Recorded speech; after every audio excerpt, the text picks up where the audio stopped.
ទៅផ្សារទិញសាច់បន្លែច្រើនម្ដងអ្នកស្រុកសួរឡើងពេញផ្សារទិញធ្វើអីច្រើនម្ល៉េះមានកម្មវិធីអីនៅផ្ទះមែនខ្ញុំឆ្លើយតាំងពីដើមផ្សារដល់ចុងផ្សារធ្វើម្ហូបជប់លៀងឲ្យសិស្សពេលគាត់ដឹងបញ្ចុះតម្លៃឲ្យទៀតអរគុណច្រើនមែនតើអ៊ំពូមីងដែលចូលរួមចំណែករាល់ដងធ្វើមួយថ្នាក់អត់អីទេតែលើកនេះធ្វើច្រើនថ្នាក់ចូលគ្នាយវ៉ាន់យកឡើងពី3ជើងអត់ចង់អស់សំណាងបានផ្សារចិត្តផ្ទះប៉ុន្តែសាលានៅឆ្ងាយអូលោកគ្រូមកជួយយកអីវ៉ាន់ខ្ញុំផងអីវ៉ាន់ច្រើនយកទៅអត់អស់ខលរកជំនួយតាមទូរស័ព្ទដៃ Redmi 15C សំឡេងច្បាស់ល្អមែនទែនអាចបង្កើនកម្រិតសំឡេងដល់200%រៀងទូរស័ព្ទរចនាឡើងស្អាតខ្លាំងស្ដើងស្រាលងាយស្រួលកាន់កម្រាស់តា 7.99 មីលីម៉ែត្រទេប្រព័ន្ធកាមេរ៉ាភ្លោះបំពាក់ lens ទំហំ50 megapixel ពេលយើងថតទាញពន្លឺមកបានច្បាស់ល្អដោយធម្មជាតិចឹងទំហំអេក្រង់ក៏ធំដែរ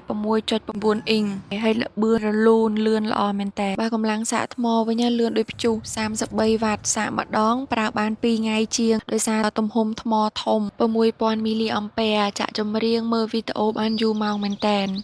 ដើរលេងឆ្ងាយឬក៏ចុះព្រៃលេងបារម្ភរឿងថ្មទូរស័ព្ទទៀតហើយស្អាតគុណភាពល្អហើយតម្លៃទៅ$99ទេកុំភ្លេច Redmi 15C ខលភ្លាមជំនួយមកដល់ភ្លាមលឿនមែនតើបាយឲ្យគាត់ជួយដឹកឲ្យមកផ្នែកទៀតខ្ញុំដប់ទៅតាមពីក្រោយទៅដល់មានកូនសិស្សចាំជួយស្រាច់ពួកគាត់ក៏ជាអតីតសិស្សខ្ញុំដែរធ្លាប់ឆ្លងកាត់ថ្នាក់ទី3មកជាមួយគ្នាតែឥឡូវគាត់ថ្នាក់ទី4ទី5អស់ហើយកូនសិស្សផ្នែកបន្លែលោកគ្រូអ្នកគ្រូនឹងចង់ភៅផ្នែកសាច់ម្ហូបនេះក៏ចេញពីគំនិតសិស្សដែរពីដំបូងសួរគាត់ថាជប់លៀងចង់ឆ្នាំចង់ហូបអីគេពួកគាត់ស្រុះគ្នាថាសាឡការីនំប៉័ងគ្រូក៏បំពេញបំណងការងារច្រើនក៏មកទៅបានក្មេងៗជួយអត់ដឹងខាងកាលណាហើយទេម្នាក់សួររកតែការងារធ្វើគ្រាន់តែតនេនតិចថាអ្នកគ្រូឲ្យខ្ញុំធ្វើអីទៀតឯណាខ្ញុំធ្វើអីក៏បានដែរសិស្សតូចដែលអត់ចេះបានជួយធ្វើអីក៏ពួកគាត់សប្បាយនៅខាងក្រៅទៅកូនសិស្សខ្ញុំខ្លាចគ្រូក្តៅសុំគ្រូធ្វើជំនួសវិញទ្រាំតែបានសឡមួយឆ្នាំងទឹកភ្នែកម្នាក់ហូរចង់ខ្លាចជាទឹកសឡហើយបើសួរថាអ្នកណាចង់ភៅអត់មានទេគ្រូអ្នកគ្រូចង់ភៅនៅក្នុងសាលាជួយគ្នាដៃមួយជើងម្នាក់គ្រប់គ្នាសម្លការីមួយឆ្នាំងនេះដឹងតែជាតិហ្មងសាច់ក៏ច្រើនគ្រឿងក៏ច្រើន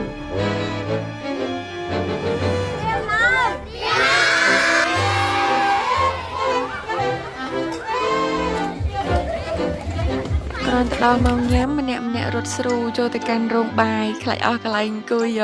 ក្តៅបន្តិចហត់បន្តិចមែនប៉ុន្តែសប្បាយចិត្តតាបានហូបគ្រប់គ្នាម្នាក់សម្លមួយចាននំប៉័ងមួយដើមដំបូងខ្លាចតែស្លខ្វះទេដែរចេះសំណាងអត់អីនំប៉័ងមួយដើមហ្នឹងពួកគាត់ពេញពោះអស់ជប់លៀងលាគ្នាឆ្នាំសិក្សាចាស់ជោគជ័យជាស្ថាពរអរគុណច្រើនបាយបាយជួបគ្នានៅវីដេអូក្រោយ